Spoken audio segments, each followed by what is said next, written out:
ইয়েমেনের বিদ্রোহীদের ছোড়া মিসাইল ঠেকাতে ব্যর্থ হয়ে হতাশায় ভুগছে ইসরায়েল, কিন্তু অবসর পাবার আগেই আরও একবার হামলার শিকার হয়েছে দেশটি। এবার ইসরায়েলের পূর্ব দিক থেকে একটি ড্রোন দিয়ে হামলা চালানো হয়েছে। শনিবার তেল আবিবে ইয়েমেনের মিসাইল আঘাত হানার কয়েক ঘন্টা পর এ হামলার ঘটনা ঘটে। এক বিবৃতিতে ইসরায়েলি সেনাবাহিনী জানায়, দেশটির পূর্বাঞ্চলের দিক থেকে একটি ড্রোন ইসরায়েলের ভেতর ঢুকে পড়ে। এ সময় বেশ কয়েকটি এলাকায় এয়ার রেড সাইরেন বেজে ওঠে।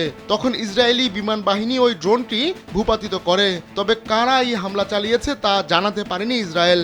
আর নয় সৌন্দর্য নিয়ে চিন্তা, এবার নিজেকে সুন্দর করে তুলুন স্টাইল ম্যানিয়াক্সের সাথে।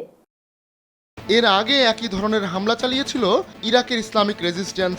ইরানপন্থী এই গ্রুপটি 2023 সালের 7 অক্টোবর গাজা যুদ্ধ শুরুর পর ইসরায়েলে হামলা করেছিল। তাই এই ড্রোন হামলার সঙ্গে গ্রুপটি জড়িত থাকতে পারে বলে মনে করা হচ্ছে। এর আগে ইরান সমর্থিত ইয়েমেনের বিদ্রোহীরা ইসরায়েলে মিসাইল ছোড়ে। এতে তেল আবিবে 16 জন আহত হয়। ইসরায়েলের সামরিক বাহিনী জানায়, তারা ওই মিসাইল ভূপাতিত করতে ব্যর্থ হয়েছে। ওই হামলার পর স্থানীয়রা ঘরবাড়ি ছেড়ে যেতে বাধ্য হয়।